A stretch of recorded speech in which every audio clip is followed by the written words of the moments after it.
Assalamualaikum warahmatullahi wabarakatuh. Perkenalkan, nama saya Siti Alfia, saya dari kelas 1A jurusan D3 Fisioterapi.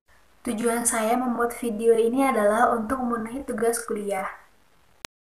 Jadi, di video kali ini aku akan menjelaskan sedikit tentang kardiovaskuler atau yang biasa disebut dengan jantung. Oke, nggak perlu lama-lama, kita langsung aja masuk ke pembahasan. Buat kalian yang masih bingung jantung itu seperti apa, jantung itu gambarnya seperti ini. Jadi, jantung itu merupakan sebuah organ yang terdiri dari otot yang berfungsi untuk memompa darah ke seluruh tubuh. Jantung merupakan suatu organ tubuh manusia yang berperan pada sistem peredaran darah. Letak jantung berada di rongga dada dan sedikit ke sebelah kiri, seperti ini. Ukuran jantung manusia sekitar kepalan tangan dan memiliki 4 ruang yang terdiri dari serambi kanan, serambi kiri, bilik kanan, dan juga bilik kiri. Setiap ruang jantung dipisahkan oleh dinding septum. Kalau tangannya besar, jantungnya juga besar.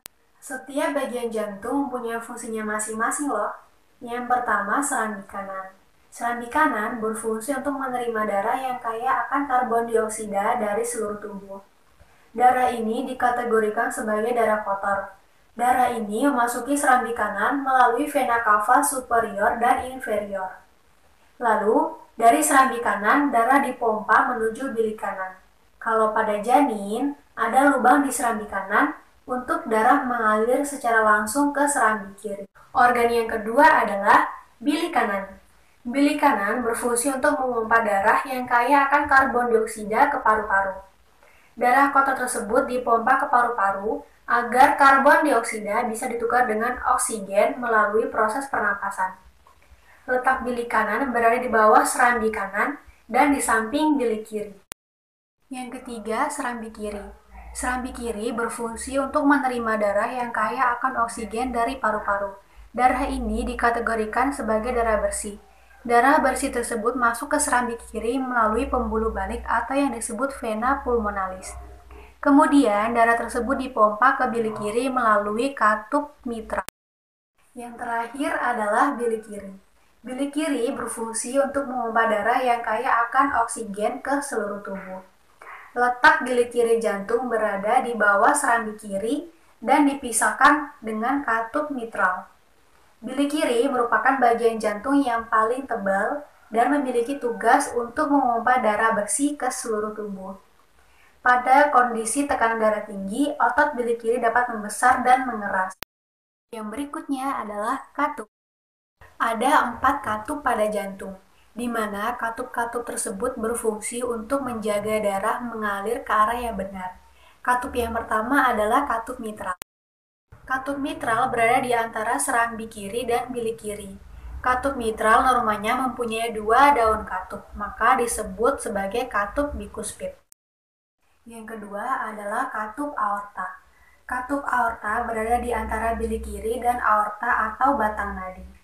Yang ketiga adalah katup trikuspid. Katup trikuspid berada di antara serambi kanan dan bilik kanan yang mempunyai 3 daun katup. Dan yang keempat adalah katup pulmonaris. Katup pulmonaris berada di antara bilik kanan dan arteri pulmonaris. Berikut ini adalah cara kerja jantung. Tugas utama jantung adalah memompa darah ke seluruh tubuh. Prosesnya ketika jantung berdenyut, ruang jantung mengendur dan terisi oleh darah yang disebut diastol. Kemudian jantung berkontraksi dan memompa darah keluar dari ruang jantung yang disebut sistol. Kedua serambi dan bilik mengendur serta berkontraksi secara bersamaan. Darah kotor dari tubuh mengalir melalui 2 vena besar menuju ke dalam atrium kanan. Atrium kanan mendorong darah ke dalam ventrikel kanan melalui katup tricuspidalis. Darah dari ventrikel kanan dipompa melalui katup pulmoner ke dalam arteri pulmonaris ke paru-paru. Darah mengalir melalui pembuluh kapiler yang mengelilingi kantung udara di paru-paru. Menyerap oksigen, melepaskan karbon dioksida dan kemudian dialirkan kembali ke jantung. Darah yang kaya akan oksigen mengalir dalam vena pulmonaris menuju ke atrium sinistra. Darah dalam atrium sinistra didorong ke ventrikel sinistra melewati katup mitral, lalu memompa darah bersih melewati katup aorta, masuk ke dalam arteri terbesar dalam tubuh. Darah yang kaya akan oksigen itulah yang disirkulasikan ke seluruh tubuh, kecuali paru-paru dan sebagainya. Kalau penyakit jantung, kalian pasti sudah tahu kan? Ada jantung koroner, serangan jantung, aritmia, gagal jantung, dan masih banyak lagi. Cara menghindari penyakit jantung. Konsumsi makanan yang baik untuk kesehatan jantung. Jangan malas bergerak, hindari rokok, rajin mengontrol tekanan darah, jaga kesehatan gigi dan mulut. Dan yang terakhir, tidur yang cukup. Oke, itu aja dari aku. Terima kasih buat kalian yang udah nonton. Bye-bye.